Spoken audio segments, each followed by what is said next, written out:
ಕುಡಿಯುವ ನೀರು ರಸ್ತೆಯಲ್ಲೇ ಪೋಲು ಸಾರ್ವಜನಿಕರ ಆಕ್ರೋಶ. ಇದು ಬಸವೇಶ್ವರ ನಗರದ ಶಹಾಪುರ ಪೇಟೆಯಲ್ಲಿ ಪೋಲಾಗ್ತಾ ಇರುವ ನೀರು. ವರಸಿದ್ದಿ ವಿನಾಯಕ ದೇವಸ್ಥಾನದ ಹತ್ತಿರ ರಸ್ತೆಯ ಮೇಲೆ ಹರಿತಾ ಇರುವ ನೀರು. ಕೆಲವು ವಾರ್ಡ್ಗಳಲ್ಲಿ ತಿಂಗಳಾದರೂ ಬಾರದ ನೀರು. ನಳದಲ್ಲಿ ಹರಿಬೇಕಾಗಿದ್ದ ನೀರು ರಸ್ತೆಯ ಪಾಲಾಗಿದೆ. ನಗರಸಭೆ ಅಧಿಕಾರಿಗಳ ದಿವ್ಯ ನಿರ್ಲಕ್ಷ್ಯಕ್ಕೆ ವ್ಯಾಪಕ ಖಂಡನೆ ಕೂಡ ವ್ಯಕ್ತವಾಗ್ತಾ ಇದೆ. ಪೋಲಾಗ್ತಾ ಇರುವ ನೀರನ್ನ ತಡೆಗಟ್ಟುವಂತೆ ಮನವಿ ಮಾಡಿದ್ದಾರೆ. ಇದು ಗದಗ ಜಿಲ್ಲೆಯ ಬಸವೇಶ್ವರ ನಗರದ ಶಹಾಪುರ ಪೇಟೆಯಲ್ಲಿ ಇದು ಗದಗ ಜಿಲ್ಲೆ ಬಸವೇಶ್ವರ ನಗರದ ಶಹಾಪುರ ಪೇಟೆಯಲ್ಲಿ ನಡೆದಂತಹ ಘಟನೆ. ಗದಗ ಬೆಟಗೇರಿ ಅವಳಿ ನಗರದಲ್ಲಿ ಇವತ್ತಿನ ದಿವಸ ನೀರಿನ ಒಂದು ಹಾಕಾರ ಯಾವ ಥರ ಇದೆ ಅನ್ನೋದು ನಿಮಗೆಲ್ಲ ಗೊತ್ತೇ ಇದೆ. ಕೆಲವೊಂದು ವಾರ್ಡ್ಗಳಲ್ಲಿ 30 ದಿನಗಳಾದರೂ ನೀರು ಬಿಡ್ತಾ ಇಲ್ಲ.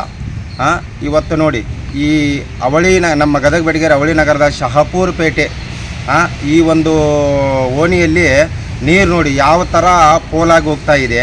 ಈ ಥರ ಇದಕ್ಕೆ ಸಂಬಂಧಪಟ್ಟ ಅಧಿಕಾರಿಗಳು ಏನು ಮಾಡ್ತಾ ಇದ್ದಾರೆ? ಈ ಥರ ಕುಡಿಯುವ ನೀರು ಪೋಲಾಗಿ ಹೋಗ್ತಾ ಇದೆ. ಇದನ್ನು ಸಂಬಂಧಪಟ್ಟ ಅಧಿಕಾರಿಗಳು ಆದಷ್ಟು ಬೇಗ ಇದನ್ನು ಸರಿಪಡಿಸಿ, ನಾವು ಏನು ಕೇಳ್ಕೊತೀವಿ ಅಂದರೆ, ನೀರನ್ನು ಪೈಪಿನಲ್ಲಿ ಬಿಟ್ಟು ಜನರಿಗೆ ಯೂಸ್ ಮಾಡೋಕ್ಕೆ ಕೊಡಿ. ಅದನ್ನು ಗಡ್ರಿಗೆ ಈ ಥರ ಪೋಲ್ ಮಾಡೋಕ್ಕೆ ಕೊಟ್ಟರೆ ಯಾರಿಗೆ ಯೂಸ್ ಆಗುತ್ತೆ? ಆದಷ್ಟು ಬೇಗ ಈ ಒಂದು ಕಾರ್ಯನ ನೆರವೇರಿಸಿಕೊಟ್ಟು ಜನರಿಗೆ ನೀರು ಕೊಡ್ಬೇಕಂತಂದು ಈ ನಗರಸಭೆ ಅವರಿಗೆ ನಾನು ಕಳಕಳಿಯಾಗಿ ಕೇಳ್ಕೊತಾ ಇದ್ದೀನಿ. ನನ್ನ ಹೆಸರು ವಿನಾಯಕ್ ಪರಾಪುರ, ಸಮಾಜ ಚಿಂತಕ.